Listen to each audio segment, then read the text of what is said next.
Kino ekifo ekigenda okukozesebwa okulongoosa obukyafu obuva mu nzizzi z'amafuta.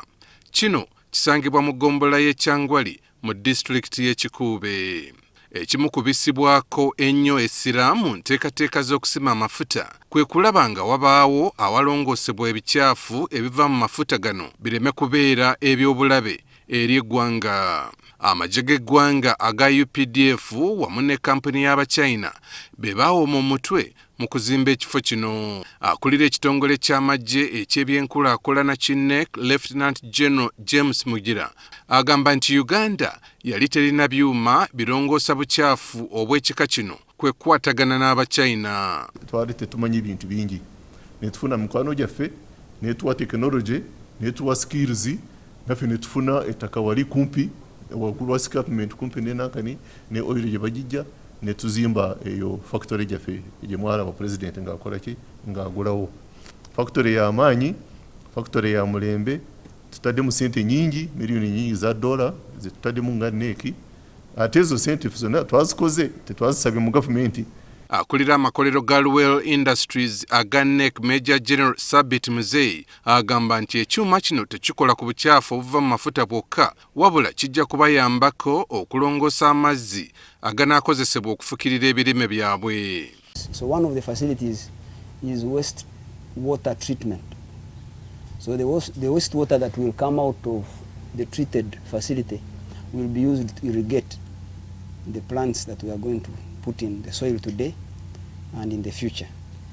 Kitegeerekese nti Amagye galina okwenyigira mu mirimu emirala okusobola okwongera ku nsimbi obuwumbi 2 gavumenti zeewa ekitongole kino ekya NEC buli mwaka.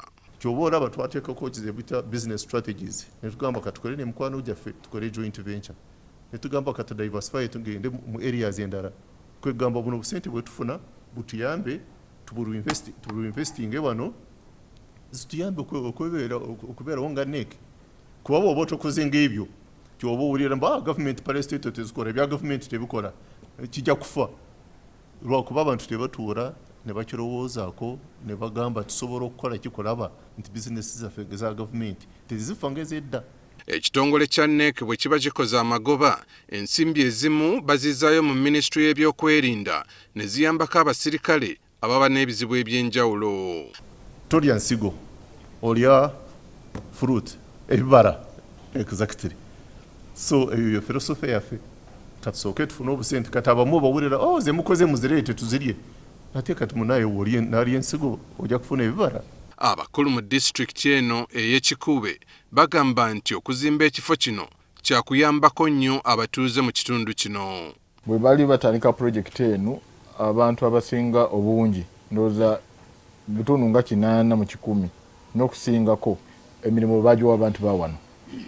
Ekyo kikulu nnyo kiba kitegeeza nti abantu ba wano nabo baganyuddwamu kubanga batufunye akasente ne bateeka mu nsawo omuzadde n'asobola okuweerera omwana school fees n'abaana abalala bawo abayinza okuba nga bakola nabo ne bafuna akasente okulabirira abazadde baabwe. Ekyo kikulu nnyo. Ng'Amagye geetegekera okukuza olunaku lwago olwa ttale 6 olw'omulundi ogwanamu 2 emirimu gye bakola bagirabanga okuteeka ettofaali ku nkulaakulana y'eggwanga. Eno periodi yaffe ya ttale 6 tufuna omukisa okusiima abaana yinki bye batuyamba mu lutalo ne bye batuyamba nakati kubanga mumanyi no mu lutalo lwaffe lwonna bw'oba tolina abaana yinki tosobola kulwana weka. Be batuwa emmere, be batuwa ebyokwambala, be batuwa safe haven okubakweka, be batuwa intelligence nakugamba abalabe bali eno. Mu birala aba NEC bye bakola mulimu okulima emmere, okulunda ente ez'ennyama, okukola amazzi aganywebwa nga kw'otadde n'okukola emmotoka ezikozesebwa mu lutalo. Aaron Mukama, NTV.